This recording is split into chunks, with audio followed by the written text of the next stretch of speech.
Guys, hindi ko ina-expect na ganito pala kaganda yung Power Belt 6.0 ni Sammy J. My goodness! Ito po ang upgraded na ito from their 5.0. Ang difference po nito ay meron na siyang sauna. Okay, so papakita ko sa inyo ganito siya, guys.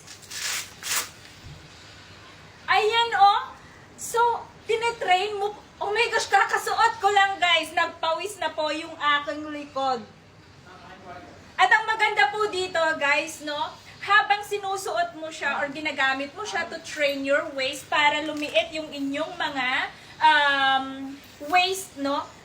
It also helps you magsusweat naman yung belly area mo. So, magpa-flatten siya, guys. Double purpose po ito. So, napakaganda lang ng quality niya. And my gosh, guys, napakaganda ng kanyang fitting. So, eto siya. Kakasuot ko pa lang pero nag-sweat na yung aking back. So, how much more if I will let it stay for like half day? My gosh, guys. Ganito siya. Guys, tingnan nyo naman. Sino ba ang may ayaw na meron ka ng Coca-Cola bottle na shape tapos yung belly mo pa, I mean yung inyong puson ay liliit din. My gosh, guys. Makakatulong to sa inyo. Okay, promise. You try this one, guys. So, eto na siya. Bali, pinakalas natin na ilalagay ay yung yan.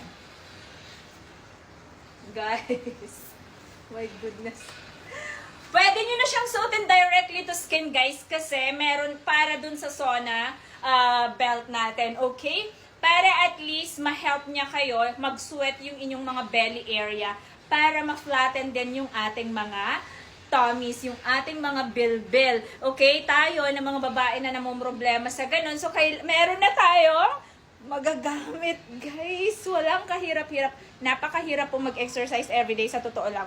I do that every day for my waist and for my butt. Yes, pero ang hirap, guys. Hindi ko siya magawa consistently. So, this one, it will help. Okay? Guys, tingnan nyo naman.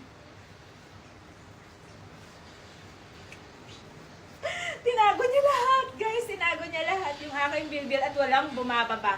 Okay, ayan, guys. So, tingnan natin ang pag-sweat niya later on. I-check out nyo to, guys!